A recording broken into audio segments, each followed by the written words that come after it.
Assalamualaikum warahmatullahi wabarakatuh.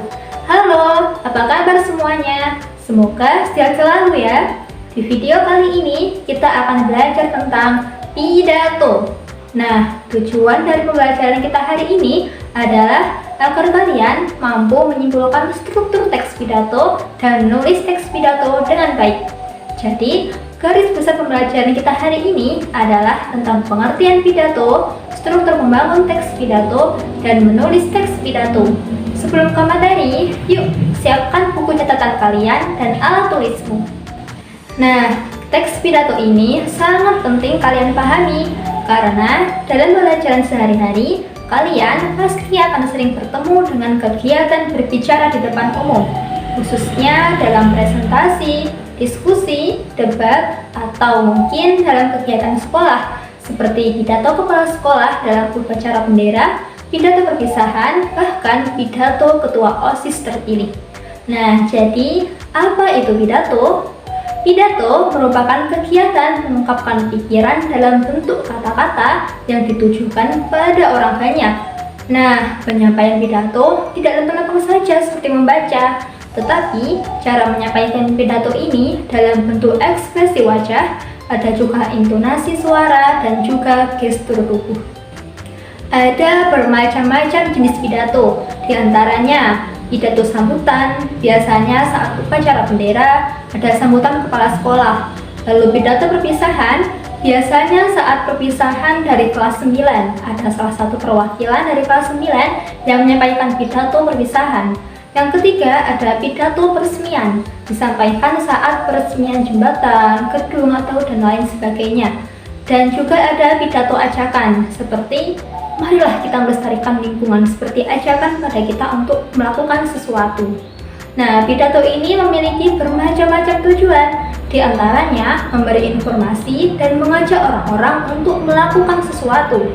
Jadi, pidato tidak hanya didengar saja, tetapi di dalamnya juga terdapat informasi yang disampaikan dan mengajak kita sebagai pendengar untuk melakukan sesuatu yang disampaikan oleh pembaca pidato.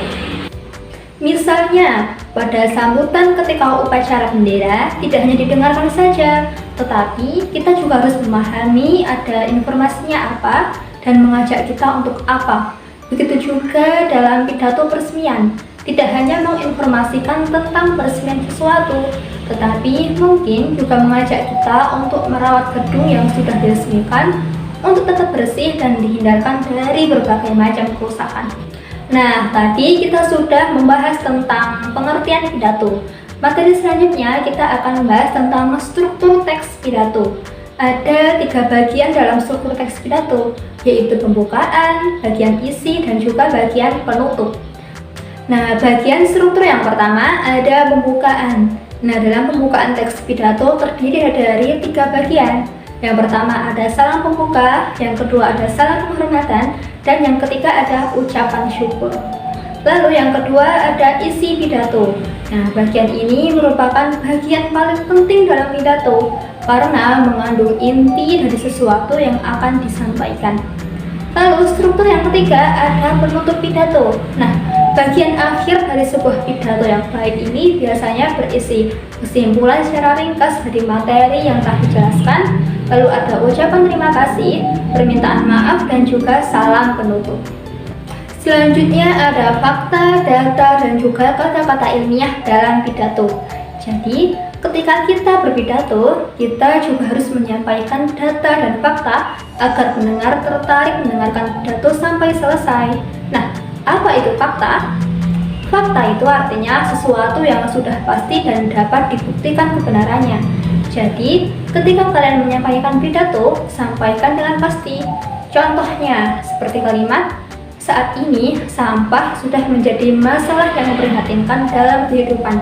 Nah, dari kalimat tersebut, benar atau tidak jika sampah menjadi salah satu masalah yang memprihatinkan? Ya, benar, sudah pasti dan juga benar adanya, bahkan bisa dibuktikan kebenarannya. Sedangkan data adalah keterangan yang benar dan nyata. Nah, jika fakta tadi adalah keadaan atau peristiwa yang nyata, maka data adalah keterangan nyata tentang keadaan tersebut. Misalnya, Kementerian Lingkungan Hidup dan Kehutanan merilis bahwa jumlah timbulan sampah nasional sebesar 175.000 ton per hari atau setara 64 juta ton per tahun dengan asumsi sampah yang dihasilkan setiap orang 0,7 kg per hari. Nah, kalimat tersebut merupakan data dapat ditandai dengan adanya data berupa angka yang dapat menerangkan kalimat fakta sebelumnya jika sampah menjadi masalah yang memprihatinkan. Selain itu, dalam pidato juga seringkali terdapat kata-kata ilmiah. Apa sih kata-kata ilmiah itu? Nah, kata-kata ilmiah adalah kata-kata yang berdasarkan ilmu pengetahuan tertentu dan terdapat istilah pengertiannya. Misalnya, pada pidato masalah sampah, orator menyebutkan, sampah paling banyak dihasilkan adalah sampah organik, seperti sisa makanan dan tumbuhan, diikuti oleh sampah anorganik seperti plastik, kertas, kaleng, kaca, dan botol minuman. Nah, dalam kalimat tersebut terdapat kata organik dan anorganik yang termasuk dalam kata-kata ilmiah dari ilmu kimia dan juga biologi, yang mana pengertian istilah tersebut bisa ditemukan dalam Kamus Besar Bahasa Indonesia. Organik artinya zat yang berasal dari makhluk hidup dan anorganik berarti benda selain manusia, tumbuhan, dan juga hewan. Nah, selanjutnya kita akan membahas tentang langkah-langkah menulis pidato. Nah, sebelum kalian menulis pidato, tentu saja kalian harus mengetahui langkah-langkahnya agar bisa menulis teks pidato sendiri dengan mudah. Langkah yang pertama yaitu memilih dan menentukan topik. Untuk menentukan topik yang akan kalian tulis, kalian bisa memperhatikan lingkungan sekitar. Cermatilah masalah yang ada di sekitarmu, lalu pikirkan solusinya. Misalnya, masalah tentang minat membaca teman-teman sekelasmu. Lalu langkah yang kedua, membuat kerangka atau bagian-bagian pidato. Nah, setelah kita menentukan topik, tentukan dahulu tujuan kalian menulis pidato. Misalnya, topiknya tadi minat membaca siswa kelas 8D. Lalu tujuannya untuk mengajak siswa kelas 8D lebih rajin lagi membaca. Nah, setelah menentukan tujuan, kalian bisa dengan mudah membuat kerangka pidato untuk mencapai tujuan yang telah disepakati. Nah, contoh kerangkanya, dalam pidato akan memaparkan fakta tentang kebiasaan membaca siswa kelas 8D. Lalu juga akan memaparkan manfaat membaca bagi siswa, penyebab rendah minat membaca siswa, lalu juga tips atau ajakan untuk meningkatkan kebiasaan membaca. Nah, langkah yang ketiga yaitu mengumpulkan informasi yang terdiri atas fakta dan data. Untuk mencari fakta dan data, kalian bisa melakukan observasi, survei, atau wawancara sederhana tentang topik yang akan kalian ambil. Nah, contoh untuk menemukan fakta bisa melakukan wawancara terkait kebiasaan membaca siswa kelas 8D, mengutip penelitian atau sumber terpercaya tentang manfaat membaca. Nah, jika mencari data, kalian bisa mengumpulkan data dari guru atau pegawai perpustakaan tentang jumlah siswa yang aktif membaca buku dan menyediakan contoh nyata siswa yang rajin membaca dan prestasinya sebagai inspirasi. Langkah yang keempat yaitu menentukan waktu atau lamanya pidato jika pidato itu dipraktikkan. Nah, sesuaikan pidato dengan durasi yang diberikan.